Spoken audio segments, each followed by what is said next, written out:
საქართველოში საბაჟო გამშვებ პუნქტებზე სატვირთო ავტომობილების გაფორმების შეფერხებაზე საუბრობს ბიზნესიც. მათი თქმით, მიზეზი ამჯერად ახალი კომპიუტერიზებული სატრანზიტო სისტემის, ეგრეთ წოდებული NCTS-ის დანერგვა, რომლის ფარგლებშიც გამოწვევაა როგორც ადამიანური რესურსი, ისე საბანკო გარანტიები, რომლის მიღებაც კომპანიებს უჭირთ, რაც საზღვარზე პროცედურების შეფერხებას იწვევს. საბაჟო გამშვებ პუნქტებზე შექმნილ პრობლემებზე წერს სომხური მედიაც, გავრცელებული ინფორმაციით, თხევადი გაზის პროდუქტით დატვირთული ასობით მანქანა საქართველოს სომხეთის საზღვარზე ქართულ მხარეს ხავს გაჩერებული უცნობი მიზეზით, რამაც ადგილობრივ ბაზარზე პროდუქტი გააძვირა. რა ხდება საქართველოს საზღვრებზე, რა გამოწვევებს აწყდებიან გადამზიდავები და რა უშლის ხელს ქვეყანამ ტრანზიტული ფუნქცია სრულფასოვნად შეასრულოს. ანუკა ჯოხაძე არკვევდა თემის დეტალებს და პირდაპირ ეთერში გვერდდება. ანუკა, მოგესალმებით. ელენე, საქართველოსა და ევროკავშირის შორის ტვირთბრუნის გამარტივების მიზნით, როგორც ცნობილია, 1 ივნისიდან ტრანზიტულ ტვირთებზე ეგრეთ წოდებული NCTS დეკლარაციის გამოყენება სავალდებულო გახდა, რაც საქართველოზე ტრანზიტულად გამავალ ტვირთებზე ქართული გარანტიების სავალდებულო მოთხოვნის დაწესებასაც ითვალისწინებდა. ბეკო საქართველოს გენერალური დირექტორი მეჰმედ მელექი ჩვენთან აცხადებს, რომ ბოლო პერიოდში სატრანსპორტო კომპანიებს საქართველოში საზღვრის კვეთისას პრობლემები ექმნებათ, რაც გაფორმების პროცესის დროში განხანგრძლივებას უკავშირდება. ამის მიზეზად ბიზნესმენი საზღვარზე.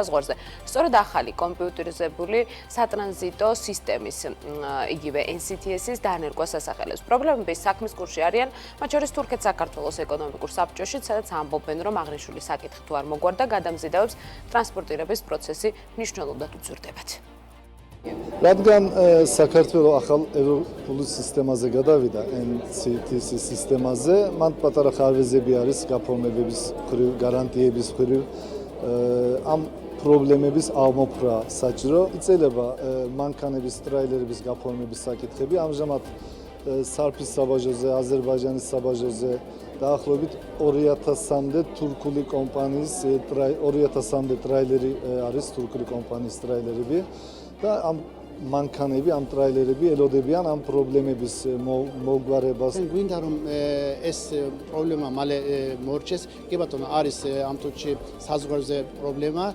ამ ფაზ 5 ქვია ამას ციფრული რაღაცა და უკვე ქონდა ჩვენ შეხვედრა მინისტრებთან და იმედი გვაქვს რომ ეს პრობლემა მალე მოგვარდება. თუ ვერ მოგვარდება, მაგ შემთხვევაში მართლა თან სატრანსპორტო ხარჯების გაიზარდება.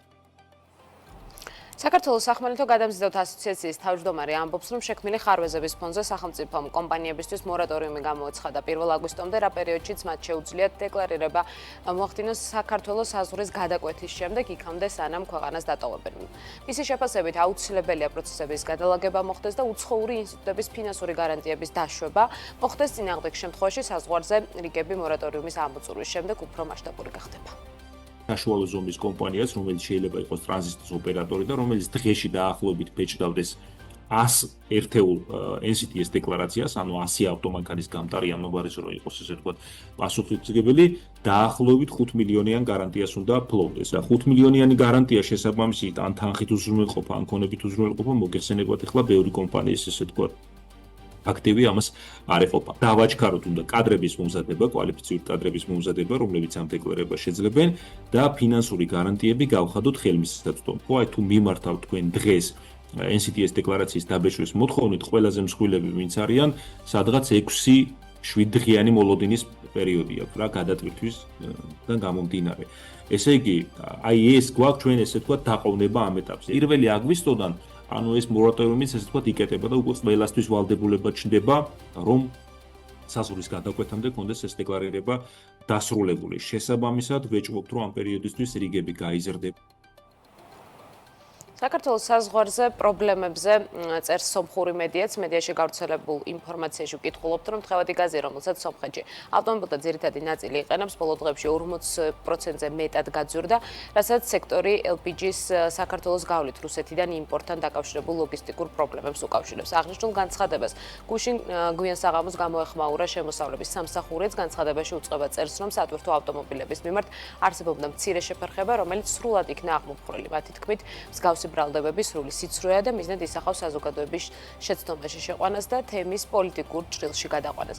გრიგოლ ბაიბურთი, რომელსაც საჯარო და კერძო სექტორში საქმიანობის დიდი გამოცდილება აქვს, პრაქტიკაში დაგროვილი ექსპერტული ცოდნის საფუძველზე ამბობს, რომ მსგავს პრობლემებზე სომეხი ბიზნესმენები ღიად არ საუბრობენ და არც იმას ამბობენ, რომ საქართველოს მხრიდან პროცესების ხელოვნური გაჭიანურება ხდება. მისი თქმით, ორ ქვეყანას შორის ეკონომიკური კავშირები ღრმავდება. ჩაშანაც იყო, ჩაშანწინაც იყო.